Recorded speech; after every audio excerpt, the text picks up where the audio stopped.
श्री अग्रसेन जी की 5145वीं सालगिरह अग्रवाल समाज की जानिब से हनुमकुंडा वरंगल में मनाई गई। इस मौके पर सदर कैलाश अग्रवाल, नायब सदर Naresh Chaudhary, secretary Lalit Agarwal, joint secretary Pawan Goyal, Ved Prakash Agarwal, KS Banwarilal Goyal, Dwarka Prasad Gupta, Abhishek Agarwal, Sunil Agarwal, Ashish Agarwal और दीगर ने खराज पेश किया। मर्द और खवातीन की जानिब से इस मौके पर पूजा भी अंजाम दी गई।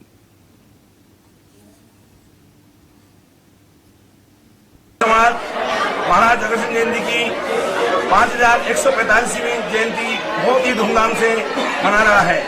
मैं सभी समाज के सभी सदस्यों को, खासकर युवा मंच और महिला मंडल को बहुत बहुत धन्यवाद देता हूं। इसमें बहुत बड़ा सहयोग दिया गया है।